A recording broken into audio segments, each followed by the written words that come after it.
Bwana Yesu apewe sifa, watumishi wa Mungu, na kusalimu kwa jina la Yesu mahali popote ulipo. Nitumie nafasi hii kukaribisha katika channel hii pekee ya Power Request kwa ajili ya kupokea baraka na kusikia kile ambacho Mungu anataka usikie katika siku ya leo. Mimi ni Mohamed Mgase, karibu na ubarikiwe sana kupitia ujumbe huu. Ndoto za watu wanaokula vyakula na wale ambao wanaota wanakutana na mtu kimwili, lakini siku iliyopita nilizungumza juu ya ndoto za kuwa darasani. Naomba nizungumzie ndoto nyingine kama mbili, halafu baada ya hapo niingie katika hii sehemu nyingine. Kuna watu ambao mara nyingi sana wanashambuliwa na ndoto za moja kupaa. Kuna mtu anaweza kaota kwamba anapaa angani, lakini kuna mtu ambaye pia anaweza kaota ndoto za kushambuliwa na wanyama wakali, na kuna mtu anaweza kaota ndoto ambazo ameumwa na nyoka. Sasa ndoto kama hizi nataka niziweke katika package moja. Ni ndoto ambazo zinaonyesha shambulio la kiroho ambalo bado kwako halijazaa matunda. Yaani kwa mfano, unapoota ndoto unapaa, manake ni kwamba unalo shambulio fulani na lile shambulio halija kufikia. Kile kitendo cha kupaa ni kitendo cha kuonyesha kwamba bado hujafikiwa na ile mishale ambayo adui alituma katika maisha yako. Na ambapo nieleweke vizuri, watu ambao wamekuwa wakiteseka sana na ndoto za kupaa, yani unaota kwamba unapaa angani. Kuna mtu anaweza kaota yuko katikati ya watu, anainua mikono anapaa. Hiyo manake ni kwamba upo katika shambulio la kiroho, lakini bado lile shambulio au lile shambulizi halijazaa matunda katika ulimwengu wa roho. Kushambuliwa na nyoka manake ni kiumbe mwenye sumu. Ni kiumbe mwenye sumu. Kwa unapoota kwamba umeshambuliwa na nyoka, tafsiri yake ni kwamba unalo shambulio. Sumu inaonyesha kwamba kuhafifisha na kufisha, lakini katika hii sumu uliyoipokea bado unayo nafasi ya kuterminate hii sumu ambayo imeingia katika maisha yako na kuitoa, kwa sababu Mungu bado ana nafasi ya kupigania maisha yako. Kwa hiyo kuota kwamba unagongwa na nyoka, manake ni kwamba sumu ile inaweza ikawa imeingia katika afya yako, katika maisha yako ya uchumi, katika maisha ya ndoa. Na mara nyingi watu wengi wanaoota shambulizi la sumu, manake ni watu cha kwanza wanateseka sana na hasira. Kuna watu ambao wanateseka sana na hasira. Wengi wanaota kwamba umeshambuliwa na nyoka ni mtu ambaye kupaniki kwake ni kitu cha kawaida, kukasirika. Na ni watu ambao wanaweza wakajisifu kwamba mimi nina hasira. Ukitaka kuongea na mimi, ongea na mimi vizuri kwa sababu mimi ni mtu mwenye hasira. Yes. Kwa zile nguvu za giza zinaonyesha kwamba wewe una hasira. Mtu yeyote ambaye anaota hizi ndoto ni mtu anayeteseka sana na hasira. Na watu wanaoteseka na hasira ni watu wanaopitia hili shambulizi la kiroho. Na mimi hapo ninaeleweka vizuri katika tafsiri hii ya somo hili ambalo ninaendelea nalo. Lakini pia kuna watu wengine ambao katika ndoto wanaota kwamba moja katika ndoto ambazo wengi wanaota, kuna pointi ambayo jana nilisahau. Kuna mtu hapa ameandika ujumbe hapa, anasema mimi baba yangu alifariki mwaka jana, na akiota nimeenda msibani. Baada ya kuingia tu chumbani ambacho jeneza lilikuwa limehifadhiwa ili niage, baba akaamka. Hii ilikuwa ina maana ipi? Nitakuja kufafanua hii pia. Nitakuja kufafanua Lydia, nitakuja kufafanua hii ndoto. Kwa hiyo kuna watu ambao wanaota ndoto ambazo nyuma ya hizi ndoto zina tafsiri. Kwa mfano, ukiwa unaota ndoto ambazo unakutana, kuna watu ambao pia wanaota ndoto na naomba hili nitumie lugha ya kistaarabu zaidi. Watu wanaota kwamba unakutana na mwanamume au mwanamke mwenzako.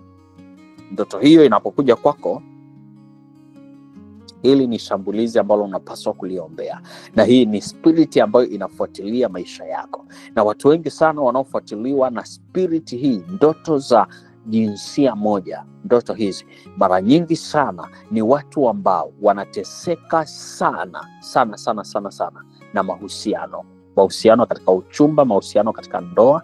Pia ndoto hizi zinaweza kuja kwa sababu lengo la shetani ni kukutoa katika ile position ambayo Mungu anataka uwepo. Kwa zinapokuja hizi ndoto, manake zinakuzuia kuingia kwenye mahusiano.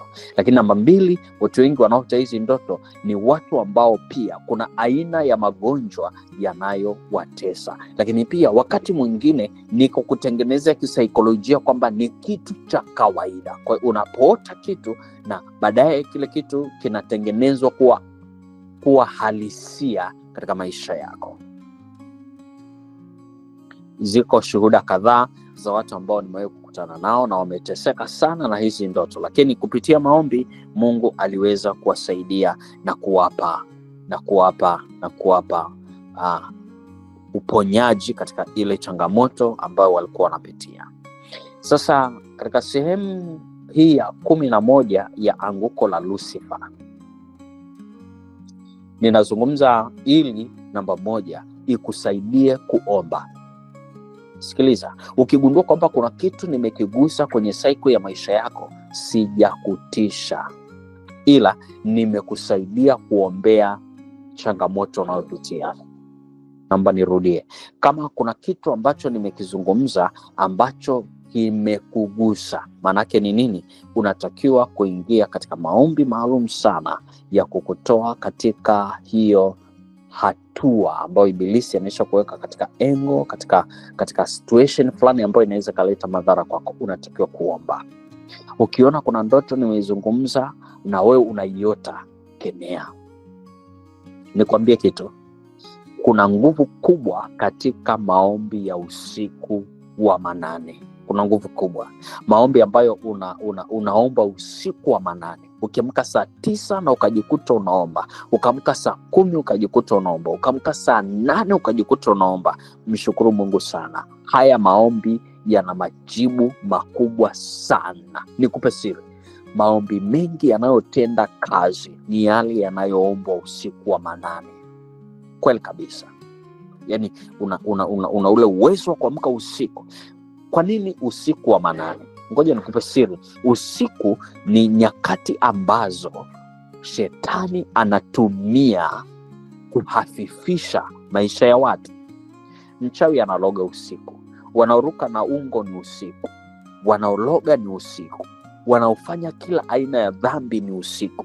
Kwa usiku kuna nafasi kubwa ya maombi kwa mtu muombaji.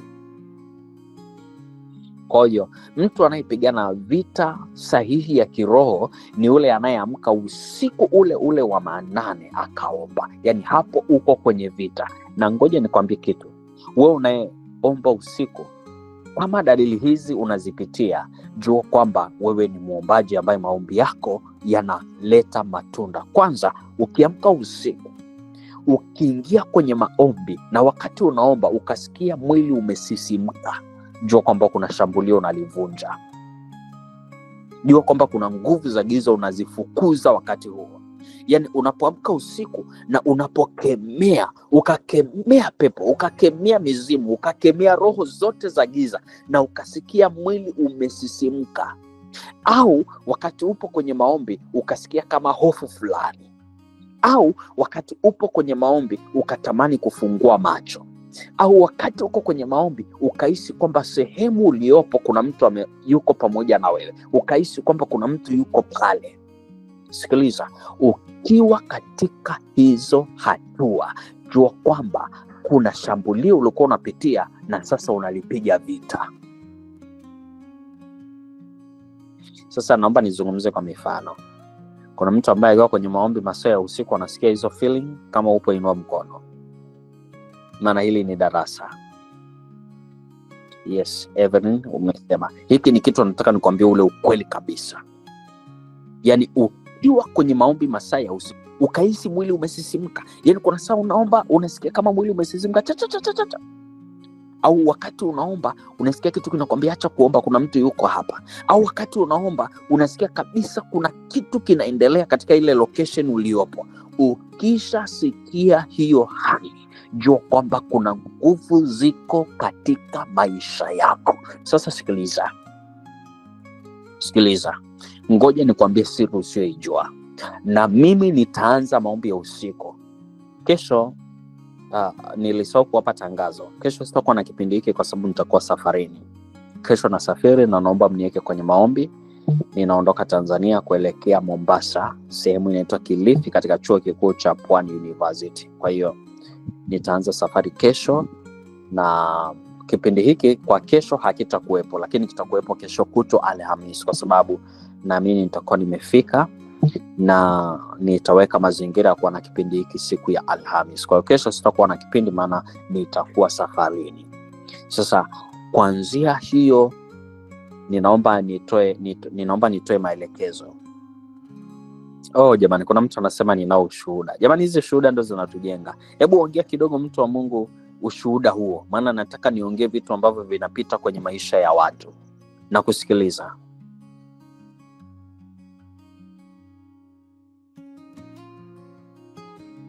Basi huenda utauandika, lakini kuna mtu amesema anao ushuhuda angependa kutoa. Basi utauandika na nitaushare. Kwa ukiwa kwenye maombi ya usiku na Alhamisi, Ijumaa na siku ya Sabato, nitakuwa na maombi ya saa 8 kamili za usiku, saa za Tanzania. Yaani maombi ya saa 8 kamili kwa saa za Tanzania. Kama unaweza kujipanga kuamka huo muda, kuna matokeo ambayo Mungu ataachia kwenye maisha yako. Yako matokeo ambayo Mungu atatenda. Naomba umwamini Mungu. Naomba umfanye Mungu kuwa rafiki yako. Sasa ukiwa katika maombi na hivi vitu vikakujia wakati unaomba usiku, na sikiliza, nakwambia kitu ambacho ni reality. Hizi feeling haziji wakati unaomba mchana, haziji wakati unaomba usiku, haziji wakati unaomba jioni, zinakuja wakati unaomba usiku wa manane. Yaani kuna roho kabisa inakujia na kwambia usiombe, kuna kitu kinaendelea hapa, usiombe. Na unatamani kufungua macho ukiwa kwenye maombi. Hiyo ni moja katika shambulizi kubwa sana ambalo shetani anaachia kwenye maisha ya watoto wa Mungu. Sasa katika somo hili, moja katika kitu cha msingi ambacho nataka ukiweke moyoni, ukiona hiyo dalili, ongeza spidi ya kuomba. Ongeza. Yaani kama unaomba ukasikia mwili umesisimka, kama ni centigrade za joto ulikuwa umeweka 40, wewe weka 60. Ikija tena wewe nenda 100. Ikija tena nenda 150. Yaani kadri unapozisikia hizo feeling, ndivyo unapaswa kukemea zaidi, kwa sababu shetani anataka kukutoa katika kuomba. Kwa sababu gani? Watesi wako mara nyingi wanakuja usiku wa manane. Ndio siri nataka nikupe. Watesi wako wengi, na mchawi kwa sababu hana akili timamu. Kwa kifupi, mtu anayeloga hana akili. Mtu anayetumia ushirikina, mtu anayetumia pepo wachafu, mtu anayetumia miti, hana akili timamu. Na kwa jina la Yesu, kama kuna mchawi ambaye atasikiliza voice note hii hana akili, nataka nikwambie hii. Sikiliza, wachawi Biblia inawaita kama ndege walioa. Ni kama vindege. Ana uwezo wa kutisha, lakini hana uwezo wa kuangamiza maisha yako. Ndio, mchawi anakutesa tu. Mchawi anakusumbua. Mchawi anakuondolea confidence. Mchawi anazuia, anaweka beria, lakini hiyo beria yako ni kama beria ya polisi iliyowekwa mbele kwa barabara, na gari yako ikiwa na ngao imara, unaweza kuigonga ile beria na kuendelea na safari. Huyo ndio mchawi. Sikiliza, ukikutana na kizuizi chochote kwenye maombi, yaani hapo unaomba ukasikia kizuizi chochote, jua kwamba huyu ndio Lucifer mwenyewe kaja. Kemea, kataa hiyo roho, ikatae kwa nguvu, ikatae kabisa. Yaani kama unaweza kumshika huyo shetani na ukampiga makofi, mtenge kabisa, kwa sababu hawezi kukuumiza kitu chochote. Sikiliza, nataka nikwambie hii itakusaidia. Shetani mara zote hana nguvu. Kuna mtu mmoja anataka elewe nazungumza nini. Sikiliza. Shetani anaweza kutumia visa vingi sana kukuhofisha na kukudhoofisha, lakini hana nguvu. Hana nguvu. Ndio maana atajificha kwenye magonjwa, atajificha kwenye kukuzuia usipate kazi, atajificha kwenye kukuzuia usiolewe, atajificha kwenye kukuzuia usizae, lakini ukija kutazama kilicho nyuma yake hakina nguvu kabisa. Hakina nguvu. Nani mwenye nguvu? Ni Mungu aliye hai. Sasa kama nilivyosema, Alhamisi nitakuwa na maombi muhimu sana, yatafanyika saa 8 kamili za usiku. Yani nitaamka, sikiliza, na nitaomba kwa ajili yako. Usimisi haya maombi. Nimejiweka wakfu, nikifika katika eneo lile la Mombasa kule Kilifi, najua mchana nitakuwa na hudumia watoto wa Mungu, lakini usiku nitakuwa navunja kila ngome na nira katika maisha ya watoto wa Mungu. Nitazivunja.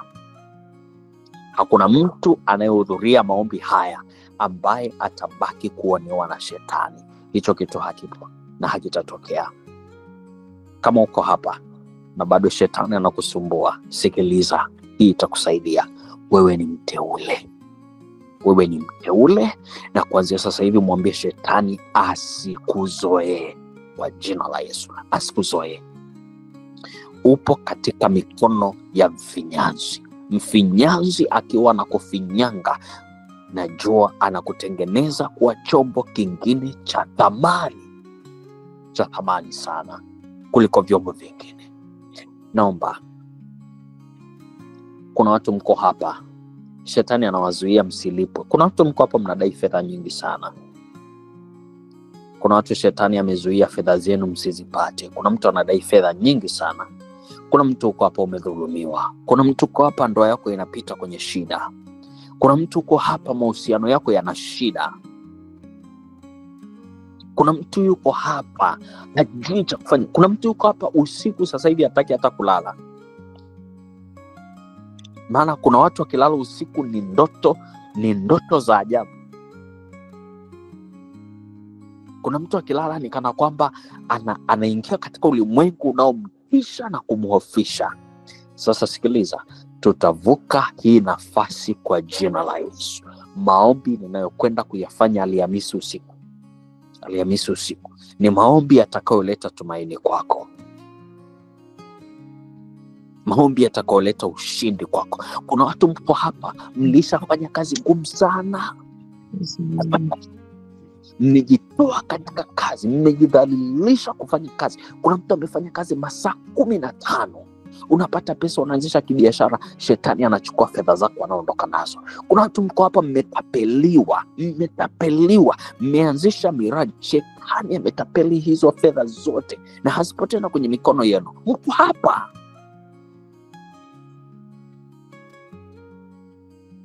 Kuna watu wako hapa akikuonyesha ratiba yake ya kazi, namna anavyojituma, namna anavyotoa jasho, namna alivyo busy, namna anavyoteseka kupata hiyo fedha yake, namna anavyoililia hiyo pesa yake, namna anavyohangaika, alafu shetani anaichukua kirahisi. Moja katika kitu cha msingi ambacho ninataka kuzungumza na wewe ni hiki: mwambie shetani asikuzoee.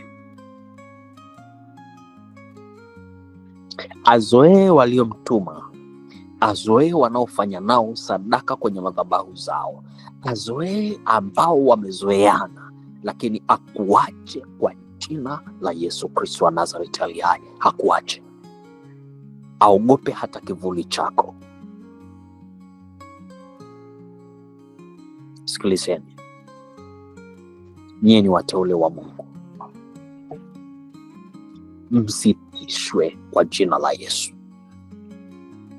Msitishwe. Msiogopeshwe.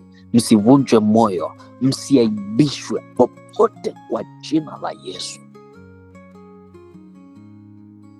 Hebu kemea kila nguvu za giza zinazokuletea ndoto za kipumbavu, ndoto za unapaa, ndoto unakula vyakula. Mwambie shetani usinizoe. Hizo ndoto awaoteshe wanaostahili kuziota, ila sio wewe. Sio wewe. Mtu anayeketi kwa waganga kwa ajili yako, mtu anayeshughulika na jina lako kwa ajili yako, mtu anayeshughulika eti kwa nini fulani ameolewa, kwa nini fulani amezaa, kwa nini fulani ana maisha mazuri, si afanye kazi.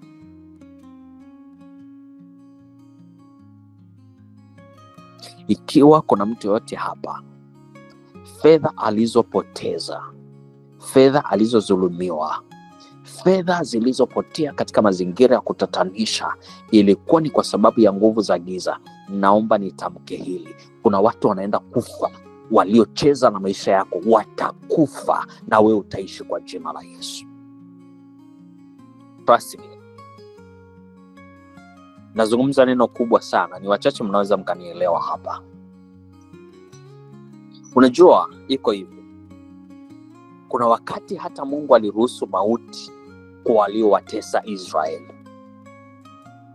Wakati wana wa Israeli wanavuka bahari ya Shamu, wakati wana wa Israeli wanavuka bahari ya Shamu kwenda katika nchi ya ahadi, si Mungu aliruhusu bahari itengeneze njia? Si wa Misri na Farao walikufa kwenye maji? Watesi wako wateketee. Leo naenda kuomba maombi ambayo si ya kawaida. Kama kuna mtu anacheza na maisha yako, anacheza na moto katika mboni ya macho yake, anacheza na moto, jitamkie mema, jitamkie ushindi, jitamkie mafanikio. Jiweke katika position ya waliobarikiwa na Bwana. Sikiliza, hii itakusaidia. Nyakati zote ambazo umeziona zilikuwa ni ngumu katika kila pito ambalo umepitia, zinaweza zikawa zina maana kubwa sana kwako.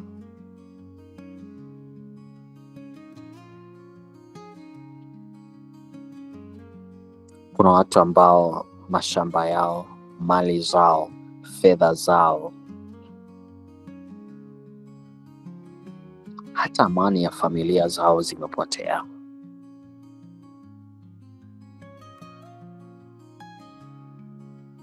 Nafasi ambazo walipaswa kuwa nazo zimepotea.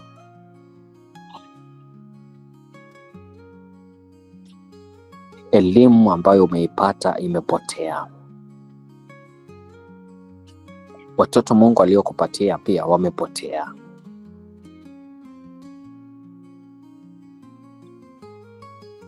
Kazini kwako kila kitu kimevurugika.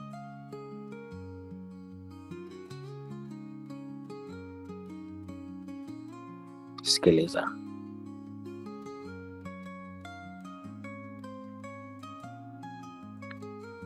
Nena ushindi kwa ajili yako.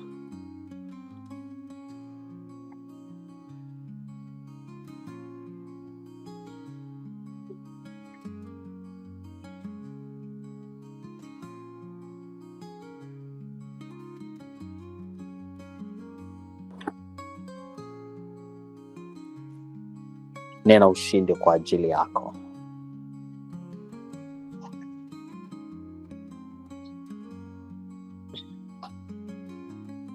Thank you Jesus. Kuna watu majina yenu yameharibiwa kabisa.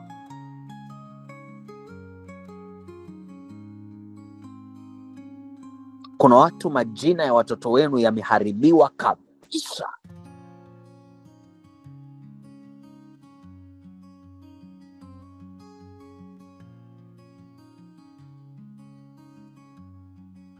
Kuna watu ndoa zao hapa, shetani ameshatengeneza ndoa zao wasikae pamoja kwa amani. Kuna watu hawawezi kukaa pamoja kwa amani kwenye ndoa. Shetani amejiinua kabisa kwenye hizo ndoa.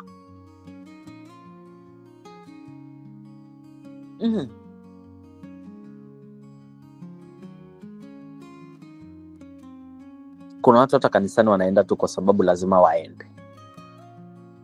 Hata kuna wana Dorcas wako hapa, nitakuwa nao pale Pwani University. Watakuja tu kwa sababu ni wana Dorcas, lakini hawana tumaini mioyoni mwao. Tumaini halipo. Yaani ni kwamba tumaini halipo. Wataenda tu, wamelipa viingilio kwa sababu mko idara ifanye kazi. Kuna watu mko hapa mnaenda kanisani kwa sababu idara ionekane iko hai, lakini nothing.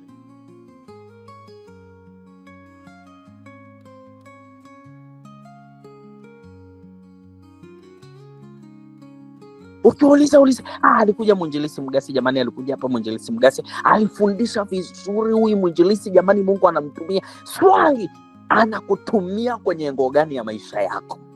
Kipi kilichobadilika? Je, uko kwenye maombi hapa, una ushuhuda wote kwamba Bwana ametenda? Kama hajatenda, mwambie shetani, usinizoee.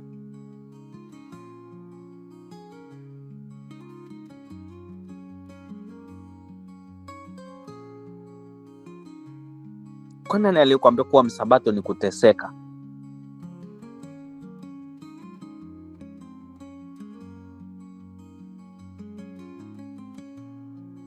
Nani alikwambia kuwa msabato ni kulia shida kila siku?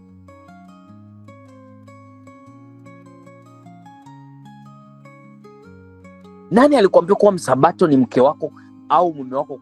Kuna watu wako hapa, shetani ameshapitisha ndoa zao kwenye shida. Yaani ukikutana naye tu, amevaa gauni lake zuri limenyooshwa, linanukia perfume nzuri, amependeza, lakini ukimuuliza kuhusu ndoa yake anaruka kana kwamba ameona nyoka. Kataa hayo maisha kwa jina la Yesu.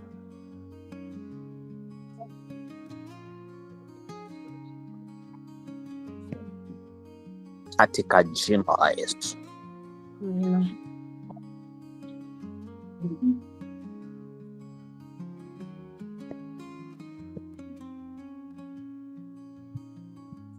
Kuna watu Mungu shetani anazoea. Yaani kuna watu ambao mali zenu zinaharibiwa na watu wakuja, hata sura je kumuona, lakini anaharibu mali zako, anaharibu uchumi wako, anaharibu malengo yako, anaharibu mipango yako, na unaona kawaida tu. Unasema ni kawaida tu. Unasema panga. Mungu hajawahi kupanga mambo ya kijinga yatendeke katika maisha yetu. Ukiona kuna mambo yanaendelea, yakatae kwa jina la Yesu.